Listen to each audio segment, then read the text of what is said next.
My beloved, you thought your prayers slipped into the night and vanished.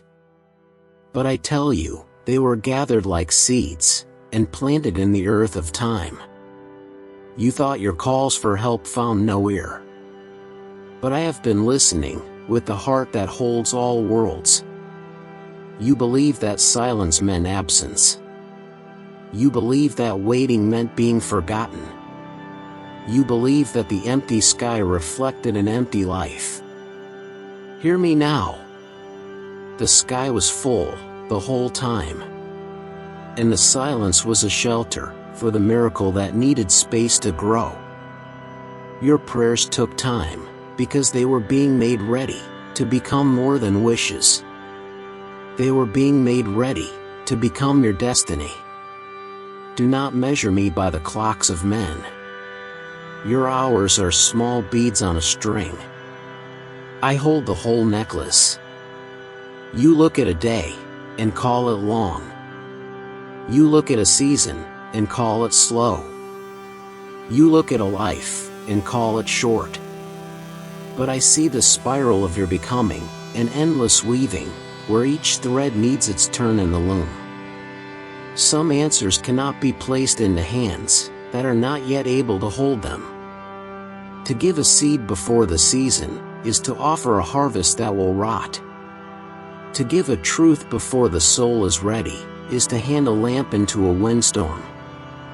I answer in the season that honors both the gift and the giver. I answer so that the blessing that arrives takes root. Not just for a moment, but for a lifetime. You wanted relief quickly, because the pain was sharp, and I do not want you to suffer. Yet I know that the relief that comes too fast can harden the heart that must learn tenderness. I know that rescue without growth can breed dependence, where freedom should be born. So I arrange the slow shape of things. Trials that teach steadiness. Nights that teach listening. Delays that teach trust. These are not cruelties, but classrooms. You are in a classroom of grace, where the lesson is patience, and the examination is the heart. When you pass, you do not merely receive what you asked. You become what can receive it, without being broken. There are answers that arrive quickly. And there are answers that come through seasons. The quick ones are like rain on open soil. The long ones are like rivers, carving canyons. Both are my kindness. Both are my response. The difference is that one fits a moment, and the other shapes an eternity.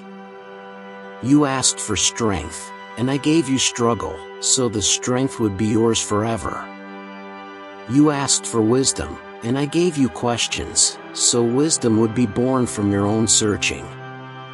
You asked for peace, and I sometimes withheld immediate comfort, so you would find an unshakable peace that no change could take. I do not delay out of indifference. I delay, so that the answer will be deep enough to hold you when storms return.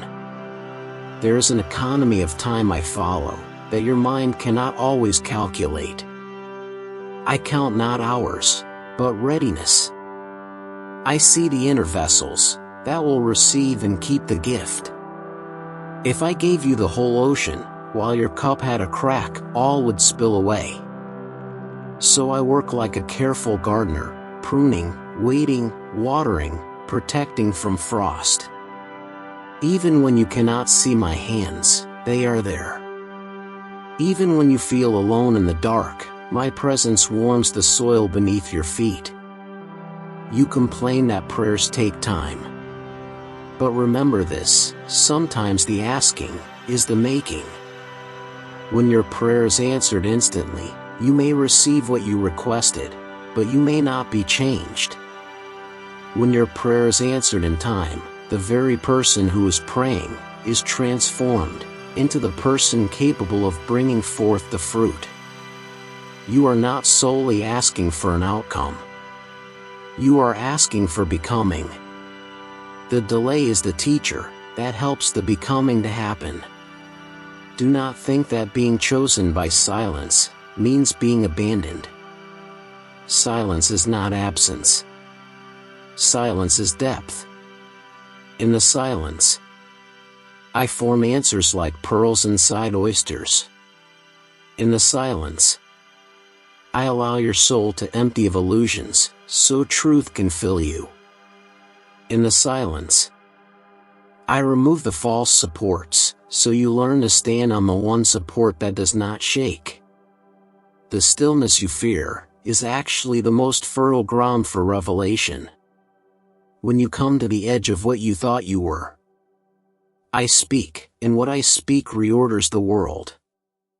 You asked, why must I wait? Because you wanted the pain to stop at once. I answer, because immediate relief can make you brittle. Consider the iron that is forged, the repeated heat, then the cooling, then the hammer. Strength comes through measured pressure. Your soul is forged in the same fashion. The slow application of change produces more lasting power than a single explosive correction. When you can bear your blessing, it is no longer a temporary lift, but a new foundation for every future step. Often I answer by giving you a path, rather than a prize. The path is a long, loving grammar I use to teach you walking. I shape your steps, not merely your destination. The path teaches rhythm, patience, endurance, and the art of looking back, to see how far you have come. Many who pray for miracles desire only a place of comfort. I desire that you arrive, and keep your feet steady, on the ground of wisdom.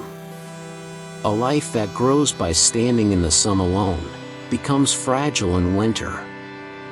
A life that grows through seasons, is rooted. Remember the times you were given a quick result. Did it always last?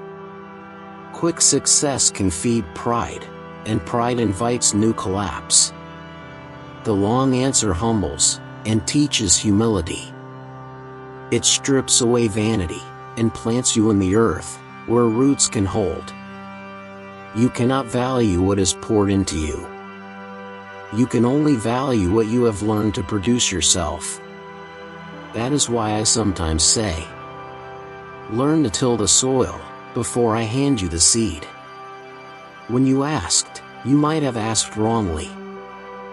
The prayer asked for a version of your good that was small, immediate, and sheltered by fear.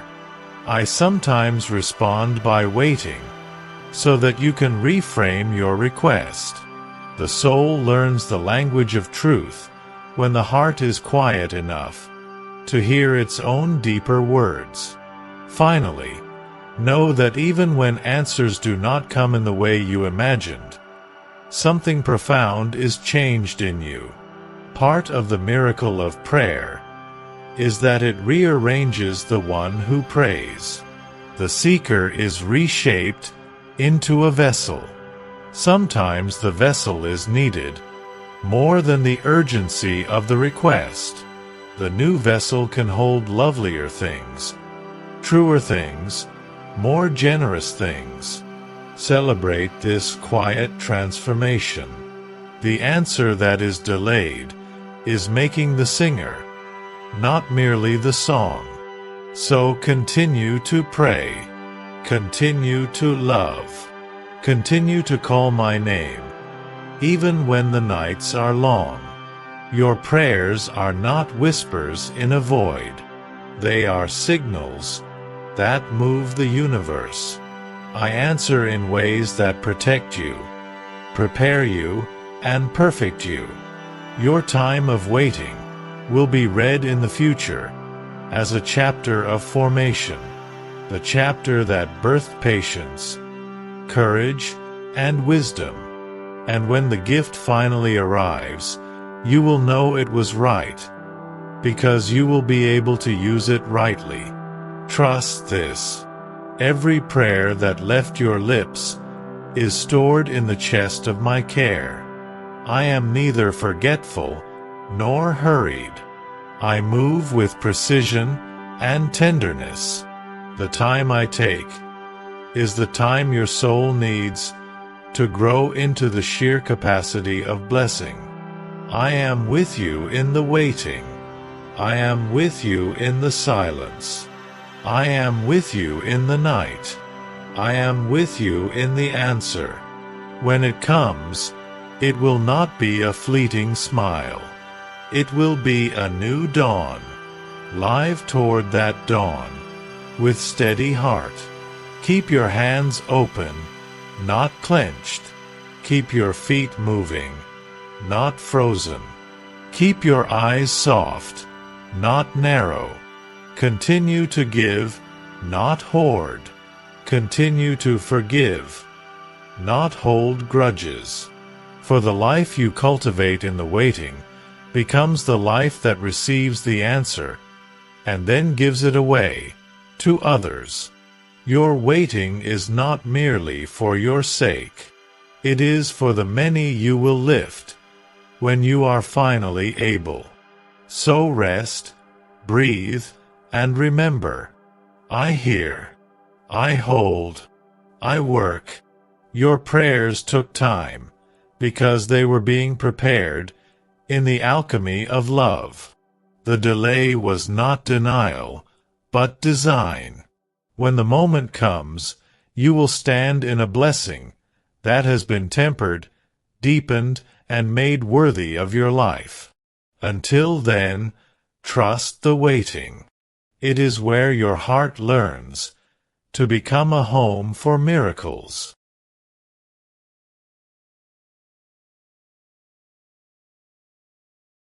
Thanks for watching Krishna Says. Subscribe for more.